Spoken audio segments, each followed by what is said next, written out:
Mabuhay everyone, MARKCHES here. Welcome to the channel, and today I'll be comparing these two Lebrons low. Let's find out which one is better. So let's go.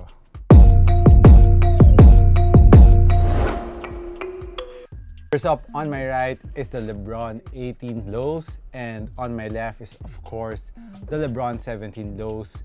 This is actually the Space Jam colorway if you're not too familiar with it. It has the furry Bugs Bunny fur here on the swoosh, and of course the colors of the Space Jam, which is red, white, and blue. While on my right is the Lebron 18's Atmos in the Viotech colorway.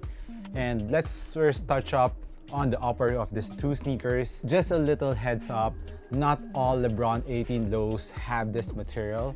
This one is a collaboration, that's why this is made out of very premium materials. So on toe area, it features a very buttery leather and some suede around the edges of the toe. And of course, even the swoosh is made out of this very soft buttery leather, and another very nice leather around the heel part of the sneaker. And on the GR release of the Lebron 18 lows, they feature ripstop material or mesh. So it really depends on what colorway you will be getting. While on the Lebron 17 lows, it features this foam back mesh that has a honeycomb layer to it on top of the material.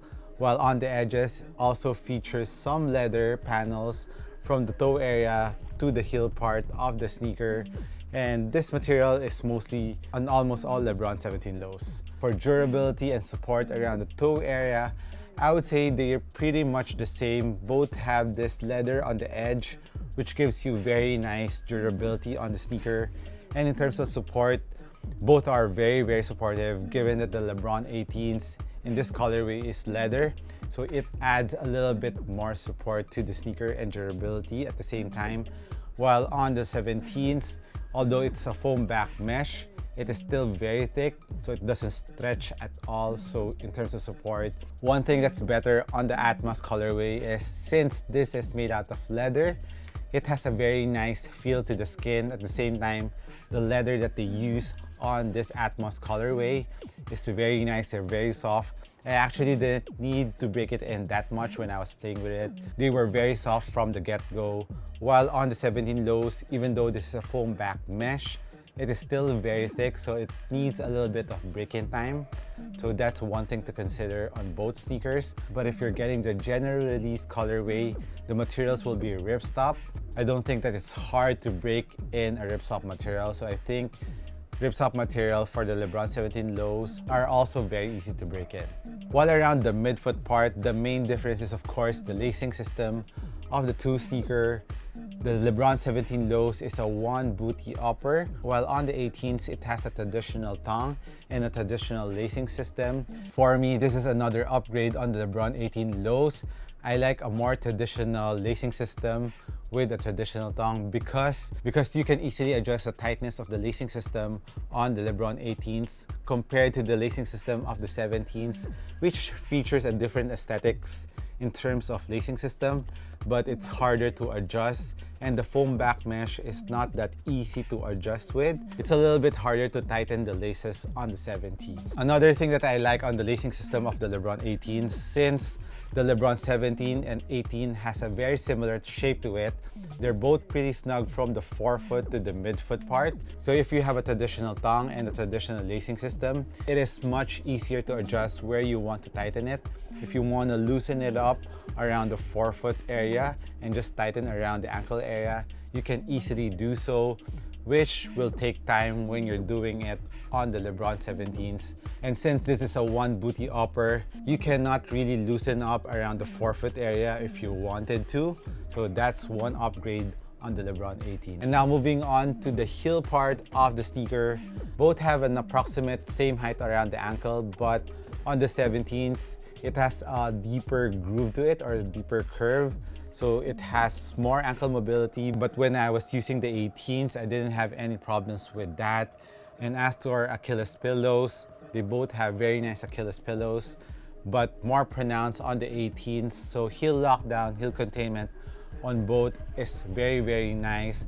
but I like the cushioning more on the 18s a little bit better since it's more plush and more pronounced, and it really cuts my heel very nicely. And of course, the ease of wear on the sneaker, the Lebron 18s is easier to wear compared to the 17s because this is a one booty upper, and I have used this for over a year and this doesn't loosen up that much, so it's kind of hard to put your foot in because around the tongue it doesn't stretch at all.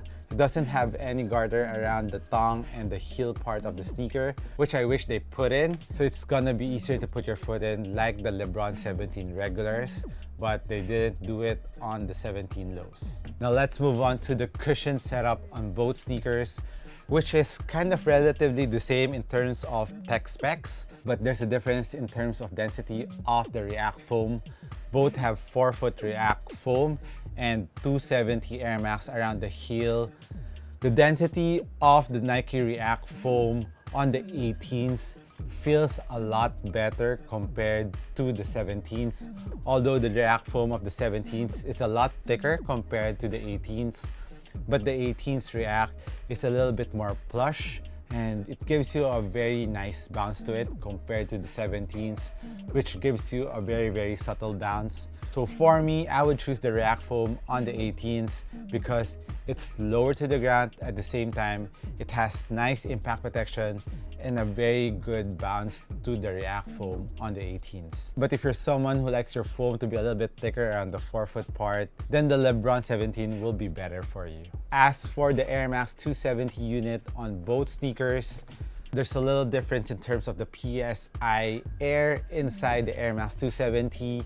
On the 18s, it's more plush. It has a better impact protection comparing to the Airmass unit on the Lebron 17s, which is a little bit stiffer.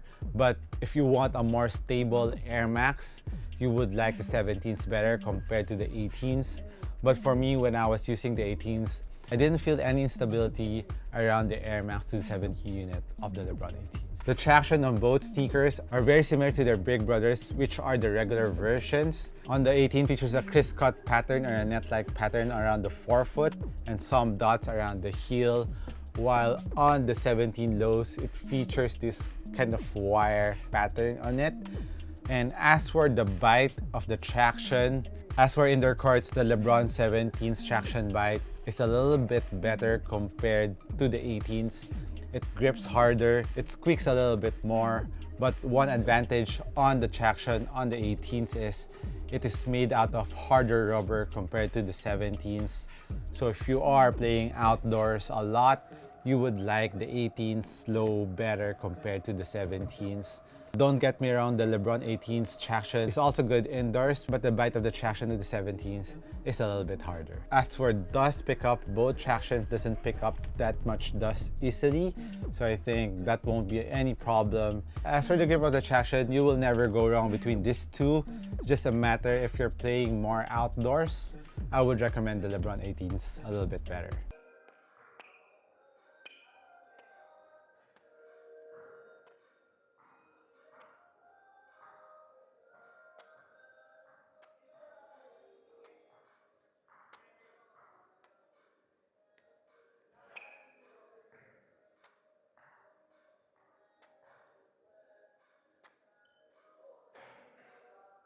And as for the sizing of both sneakers, both true to size if you're a regular footer and half size to a full size up if you're a wide footer. Because like I said in the beginning, both have very snug forefoot to midfoot shape, so better watch out for that. But if you have a wider foot, I would suggest get the Lebron 18s because you can adjust the width a little bit better on the 18s because it has a traditional lacing system compared to the one booty upper of the Lebron 17s. As for the weight of both sneakers, I was kind of surprised. I thought the 17s will be a little bit heavier compared to the 18s, but I realized that my Atmos colorway is made out of this very nice leather. Leather is usually heavier compared to ripstop or mesh upper, so maybe the GR release of the Lebron 18s would have the same weight on the 17s low. But when I was using them both, The 18s felt light. The 17s also felt very light because both of them are very responsive sneaker. So that's why I didn't feel the weight that much on both sneakers. As for the price point of these two sneakers, the Lebron 18s is right now 8,300 pesos. But as for the Lebron 17s, a lot of this are on sale now. Some are going for 3,000 to 4,000 pesos. So that's around $90 compared to a $140 US sneaker. So it really depends on your preference. Both are amazing performers, but if you are more on the budget, of course, go with the Lebron 17 lows. It will perform really well.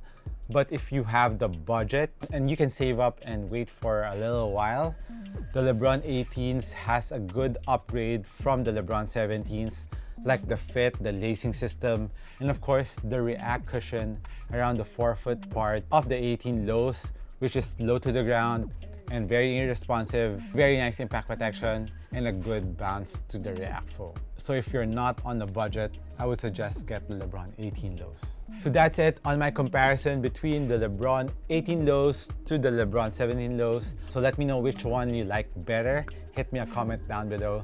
This has been MARKCHES once again. Thank you for dropping by. I'll catch you in the next one. Peace!